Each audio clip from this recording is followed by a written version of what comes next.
여러분 반갑습니다. 박도사 애국TV입니다. 오늘은 문재인 대통령의 갑질과 문무일 검찰총장의 반격에 대해서 한번 이야기해 보겠습니다. 먼저 문무일 검찰총장이 지금 외국에 출장을 가가 있는데 지금 그 공수처 관련 법안이 통과되지 않았습니까? 이 부분에 대해서 균형과 견제가 무너진 민주주의의 원칙에 반한다는 그런 성명을 대검을 통해서 기자들한테 알렸습니다. 저도 28일 날 이 공수처 관련 방송을 하면서 검찰도 내부적으로 부글부글 끓고 있을 것이다. 그런 방송을 했는데요. 아마 이 문무일 총장이 문재인 대통령이 임명을 했지만은 자기도 참다 어떻게 이렇게까지 될 수가 있겠나 싶어서 아마 외국에 출장 중에서도 이런 성명을 발표했는 것입니다. 견제와 균형이 무너지면 민주주의에 반한다. 실질적으로 독재다 이 말이겠죠. 그 말을 해석을 하면은.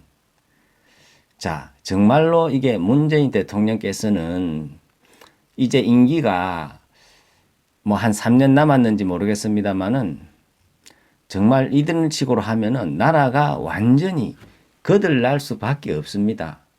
이 대통령이라는 자리에는 어마어마한 에너지가 있지 않습니까? 2017년도에 박찬주 2군 사령관이 억울하게 영창까지 갔다가 지금 뭡니까? 다 무죄가 되지 않았습니까? 이분은 육사를 나와서 젊은 시절부터 국가와 나라를 위해 가지고 엄청나게 헌신을 하고 2군 사령관 별이 4개입니다.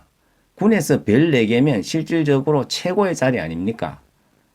물론 뭐 형식상 대통령이 국가 원수로 별 5개가 있지만은 그런 별 4개를 다신 분을 군인권센터라는 군대도 갔다 오지 않은 분이 공감병이 뭐 빨래를 한다, 뭐 팔찌를 채웠다 이렇게 신고를 한다고 해서 바로 매우 유감이라는 이야기를 하고 이거를 갑질 문화를 없애야 된다 그러고 이런 식으로 하니까 군에서는 뭡니까? 벌벌 떨면서 대통령의 말을 수행하지 않을 수 없지 않습니까?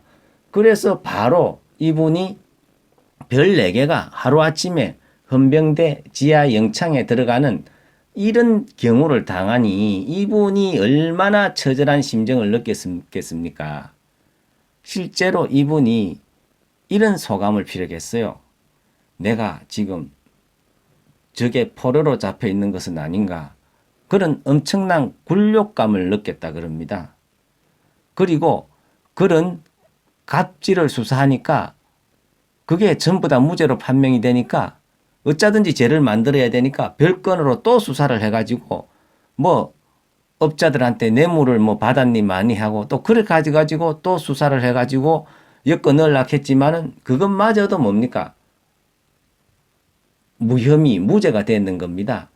야, 이렇게 되면은 이 한 사람의 인권은 어떻게 되며 평생을 40년간 국가와 나라를 위해서 헌신했는데 이분의 가족과 참 본인의 어떤 그런 마음이 어떻겠습니까 이게.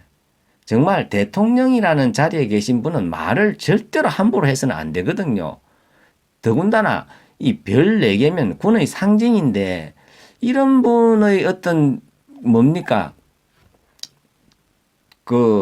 이런 분의 어떤 안위에 대해서는 명확하게 뭐가 조사가 되고 확정이 되고 해도 말이 늦지가 않는데 군에도 갔다 오지 않은 그 센터장 말 한마디에 하루아침에 별 4개를 헌병대 지하 영창에 넣는다는 것은 정말로 이거는 민주주의 국가에서는 있을 수가 없는 일이거든요, 이게.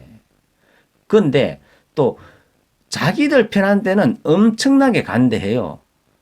경호실장, 지금은 경호처장, 주영훈이라는 이분은 옛날로 치면 경호실장입니다. 문재인 대통령 경호처장인데 이분은 자기 공간에 뭡니까? 계약직 여직원한테 빨래도 시키고 뭐 이런 일을 시켜 청소도 시키고 했다고 해서 조선일보에 대대적으로 보도가 났어요.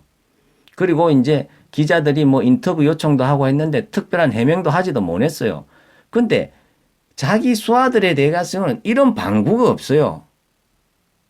야, 신문에까지 보도가 되는 그런 데 대해 가지고는 아무런 어떤 말이 없고 정말로 무혐의로 끌날 40년간 국가와 나라를 위해서 봉직한 정말 훌륭한 군인한테는 바로 갑질 개선해야 된다 그래가지고 지하 영창으로 바로 들어가고, 야, 이 대통령의 이 어마어마한 에너지는 자기 것이 아니고 국민이 준 건데 저렇게 막무가내로 쓰면은 그 여파와 피해가 우리 국민들이 고스란히 받을 수밖에 없습니다. 이것은. 근데요, 이렇게 되는 원인이 있어요. 실제 언론이라는 데서 그거를 견제를 해줘야 되는데 지금 모든 언론을 민주노총 언론이 장악을 하고 있습니다. 그러니까 이 민주노총 언론은 뭐냐 그러면은 거의 뭐 어떤 노사관계보다도 정치 성향으로 투쟁하는 그런 언론이에요. 그러다 보니까 어떤 좌파 성향 쪽으로만 옳게 보도를 하고 우파 성향 쪽은 보도도 안 해주고 완전히 편파 왜곡 보도만 하는 거예요. 그러다 보니까 문재인 대통령이 아무리 잘못해도 그걸 지적할 줄도 모르고 요즘 공중파 방송을 한번 보세요. 문재인 대통령 잘못했다는 이야기가 나옵니까? 박근혜 대통령 때는 뭐 100에 하나만 잘못해도 이를 100으로 만드는 그런 민주노총이에요. 그리고 이 어떤 조직이든지 항상 서로 견제가 돼야 하기 때문에 이게 경영과 뭡니까? 노조는 분리가 돼야 되는 거예요. 노조하는 사람이 경영까지 다 하면 전문성이 없기 때문에 그건 바로 망하는 겁니다.